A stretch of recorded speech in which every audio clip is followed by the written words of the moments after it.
Welcome to Bob's Books, where I believe you deserve to see more than just a book's cover. Today I'm going to try something different. I have my Apple iPad. I can read all kinds of books, Kindle, Nook, whatever. And I'm going to read to you from a little bit of The MisAdventures of Pann Haggerty by Amanda Ward. That's because I don't have a hard copy of the book quite yet. But it is a good book.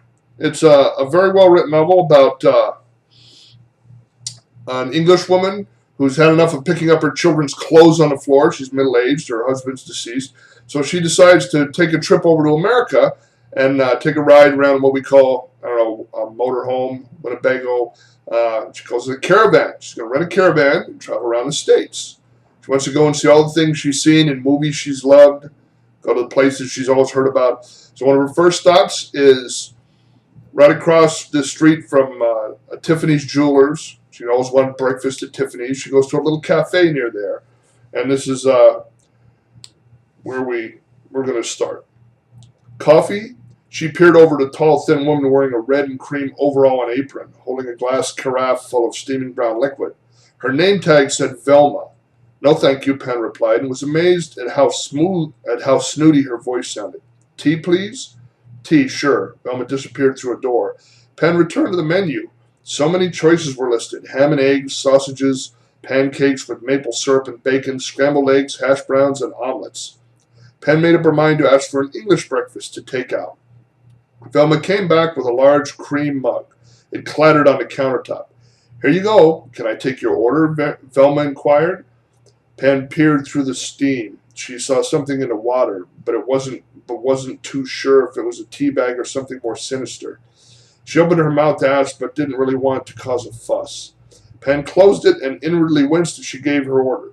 I'll have an English breakfast to take out, Penn told her. I'll be right back. For the second time, Velma disappeared. The lady said an English breakfast, she heard Velma shout. Penn felt herself flush red and so investigated her tea. She stirred the contents round and was pleasantly surprised to find a tea bag in it.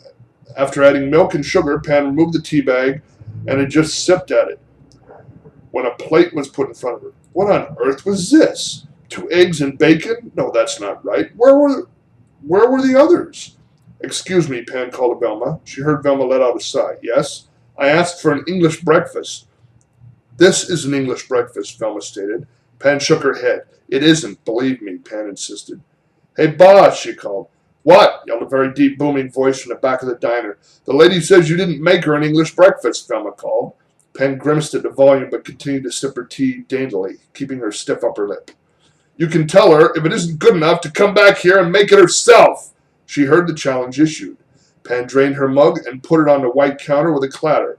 You heard my boss. If it ain't good enough, you can go and make it yourself. Velma's grin was euphoric, as if she had gotten one up on this silly Englishwoman. I will indeed, Penn said, rolling up her sleeves of her jumper. Lead on, Macduff, she said dramatically. Velma held up the countertop, allowing Penn to walk through. Penn just does whatever she wants, which is absolutely brilliant. Read this. She meets the guy who told her to make the breakfast, and they end up traveling around in a caravan and going through different hotels, different places. And it's actually a really good book, and it's a nice take on what an Englishwoman would think of some places in America she travels through. It was a well-written book, and let's take a look at the cover.